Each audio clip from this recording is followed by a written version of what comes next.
Voyez ce verset, c'est Ecclésiaste chapitre 9, le verset 4. Écoutez, Ecclésiaste chapitre 9, le verset 4, je dois lire. La Bible dit, pour tous ceux qui vivent, il y a de l'espérance. Même un chien vivant vaut mieux qu'un lion mort. Écoutez, pour tous ceux qui vivent, il y a de l'espérance. Eux-mêmes, un chien vivant vaut mieux qu'un lion mort. Vaut mieux un lion mort. Donc, un chien vivant, la Bible dit, il est préférable à un lion mort. Aujourd'hui, on va écouter cette parole d'une manière autrement, parce que le Saint-Esprit m'avait donné un autre sens de cette révélation, parce que tout le monde nous disons, vaut mieux un chien vivant qu'un lion mort. On parle de cela par rapport à l'espérance. Cela veut dire, aussi longtemps que tu vis, tu peux encore faire de grandes choses, parce que le chien qui est vivant est préférable à un lion qui est mort. Mais aujourd'hui, le Saint-Esprit me parle dans un autre côté, dans une autre dimension de ce passage. Vaut mieux un chien vivant qu'un lion mort. Amen. Amen. Amen. Et le thème que nous allons parler directement, ce thème s'intitule « Les lions, les chiens et la mort ». Écoutez, les lions, les chiens et quoi? La mort. Il y a trois choses ici. Les lions, les chiens et la mort. Donc, là où il y a la mort, les lions deviennent inférieurs aux chiens. La mort fait de sorte que les lions soit inférieur aux chiens. Donc, ce que les lions doivent protéger, c'est la vie. Ce que les lions doivent lutter, c'est de conserver cette vie spirituelle. Si les lions arrivent à perdre sa vie spirituelle, les lions deviennent inférieurs, deviennent inutiles et les chiens deviennent préférables à lui. Rappelez-vous, à chaque fois qu'on parle de réveil, on parle tout simplement de retourner dans la vie de Dieu, de retourner dans le souffle du Saint-Esprit. Parce que dans Habakkuk chapitre 3, le verset 1, en descendant, la Bible dit, où sont les œuvres que nos pères nous ont racontées? Ravive donc, Seigneur, les œuvres des années passées. Le mot raviver veut dire tout simplement shaya. En hébreu, shaya veut dire ranimer le réveil, annoncer les œuvres qui ont été déjà perdues, faire vivre encore la vie, le mouvement ou le souffle puissant. C'est ça le mot shaya en hébreu. La Bible dit raviver. Donc, cela veut dire à chaque fois où nous perdons la vie, nous avons besoin qu'on soit ranimé. Cette vie qu'on perd, c'est la vie surnaturelle. C'est notre position de régner en tant que des lions. Et nous allons comprendre ce passage. Cela m'est venu comment? Alors que je dormais, Dieu me montra dans une vision, j'ai vu un grand lion, un très grand lion, mais qui était pourri. Le lion était pourri, son corps était entamé, et j'ai vu même son cadavre était troué, et ça faisait des trous et des trous, des trous et des trous partout. Et lorsque j'ai vu cette vision des lions qui étaient vraiment épaves, et j'ai écouté la voix du Saint-Esprit me dire, mieux vaut un chien vivant qu'un lion mort. Mieux vaut un chien vivant qu'un lion mort. Lorsque j'ai entendu cette parole, je l'ai écouté autrement. Je n'ai pas écouté comme on écoute d'habitude. J'ai écouté cela autrement. Mieux vaut un chien vivant qu'un lion mort. Lorsque j'ai entendu ça, j'ai écouté que lorsque le lion perd sa vigueur, perd son autorité, est mort, directement le chien devient mieux. Le chien vaut mieux que lui. Le chien vaut mieux que lui. Vous savez, dans la loi de la première mention, si les lions, la Bible nous explique que les lions, ils mangent de l'autorité, de leadership, de domination et de royauté. Lorsqu'on parle des lions, on voit l'image de l'autorité, l'image de leadership, l'image de la royauté. Lorsqu'en fait, la Bible nous parle des lions. Et si nous lisons cela dans le livre de Genèse chapitre 49, le verset 9, écoutez, Genèse chapitre 49, le verset 9, on va voir ça. Genèse 49, le verset 9, écoutez, la Bible nous parle des lions. La Bible dit, Judas est un jeune lion. Tu reviens du carnage, mon fils. Il ploie les genoux, il se couche comme un lion, comme une lionne, qui les fera lever. Cela veut dire, il est en autorité. Lorsqu'il s'assise, personne ne peut les lever.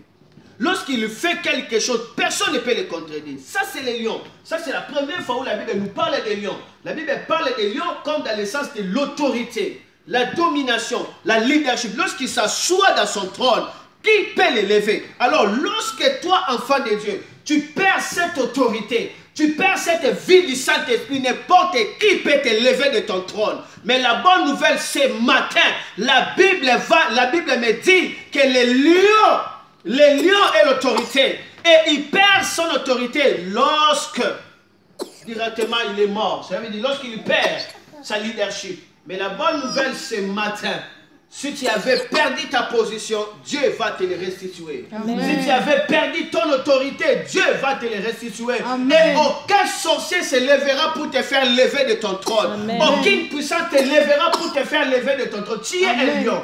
La Bible dit, si les lions s'assoient, qui peut le faire lever? Personne, bien sûr. Et si nous lisons Proverbe chapitre 30, est-ce que quelqu'un est là avec moi? Amen. Proverbe chapitre 30, le verset 30, on nous parle toujours des lions. Écoutez, qui dit la Bible dans Proverbe 30, 30? La Bible dit ceci, écoutez. La Bible dit, les lions, l'héros des animaux, ne reculent devant qui que ce soit. Écoutez, les lions, l'héros des animaux, ne recule devant qui que ce soit. Donc, ce que tu dois chercher dans ta vie, c'est de ne pas perdre la vie de Dieu. Cette autorité du Saint-Esprit, cette vie des enfants de Dieu, tu ne peux pas perdre ça. Aussi longtemps que tu gardes ces génétiques des enfants de Dieu. Jésus était le lion. Si tu gardes ces génétiques des enfants de Dieu, personne ne pourra te faire reculer. Aucune chose va te faire reculer. La Bible dit, les lions, l'héros des animaux, qui pourra le reculer? Il ne recule devant qui que ce soit. Les lions ne se reculent pas. Amen. Amen. Et il faut retenir avec moi qu'un vrai chrétien, c'est un lion. Amen. Parce qu'il fait partie de la famille de Jésus-Christ. La Bible dit d'Apocalypse 5, Jésus est le lion de la tribu de Juda. Et la Bible dit, nous sommes ses frères. Il n'a pas eu honte de nous appeler ses frères. Donc, nous, en tant que le petit frère de Jésus-Christ, nous appartenons à la famille des lions.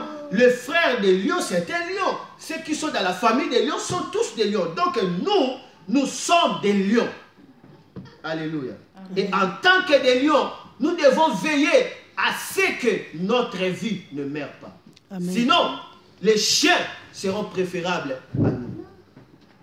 Alléluia. Amen. Alléluia. Amen. Et comme des lions, nous sommes destinés à avoir l'autorité, la domination, la puissance en vue de régner et de manifester la gloire de Dieu sur la terre. Parce qu'on ne peut pas maudire un lion. Dis, on ne peut pas maudire un lion. On ne peut pas maudire un lion. Dis ça très bien, on ne peut pas maudire un lion. On ne peut pas maudire. Ce n'est pas moi qui l'invente, mais c'est la parole de Dieu qui nous dit que si tu es un lion, on ne peut pas te maudire. Il faut savoir à partir d'aujourd'hui, aussi longtemps que tu demeureras lion, cela veut dire que tu resteras dans l'esprit de Jésus-Christ. Personne ne pourra te maudire. Amen. Parce qu'on ne peut pas maudire un lion. Regardez, Nombre chapitre 23, le verset 24. Amen. Amen. N'ayez pas peur, parfois la connaissance va perturber. Ouais, je vois, ça va perturber parfois. Ah voilà. Là, il faut encore relancer. Mais nous continuons ici. Nombre chapitre Nombre chapitre 23, le verset 24. Nombre 23, 24. Et là, si ça ne tient pas, tu peux laisser. D'accord, on aura à suivre ça sur le YouTube. Nombre chapitre 23, le verset... J'ai dit Nombre chapitre 23, verset combien? 24. Écoutez, Nombre chapitre 23, verset 24. On ne peut pas maudire un lion. La Bible dit, c'est un peuple qui s'élève comme une lionne et qui se dresse comme un lion. Pourquoi on dit il s'élève comme une lionne? Parce que la lionne, c'est elle qui chasse. La lionne, c'est elle qui attaque. La lionne, c'est elle qui va déployer les proies. D'accord? Les lions, souvent, ne chassent pas.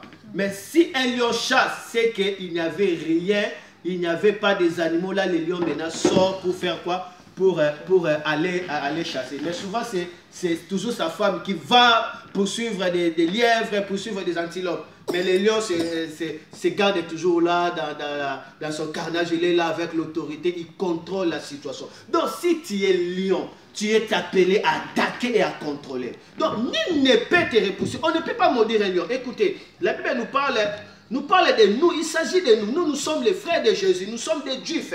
Il s'agit de nous. Alléluia. En Christ, la Bible dit, nous sommes le peuple de Dieu. La Bible dit, c'est un peuple qui s'élève comme une lionne. Il attaque. D'accord? Il faut s'élever comme une lionne. Il ne faut pas, on t'a attaqué, tu commences à pleurer. On m'a maudit. Non, si on t'attaque, lève-toi comme un lion, va attaquer. C'est ça ta vie. Ne perds pas cette vie. Ne permets aucune chose de te faire perdre cette vie, cette influence-là. Parce que lorsque le lion est mort, le chien devient préférable à lui. Tu comprendras qui sont les chiens.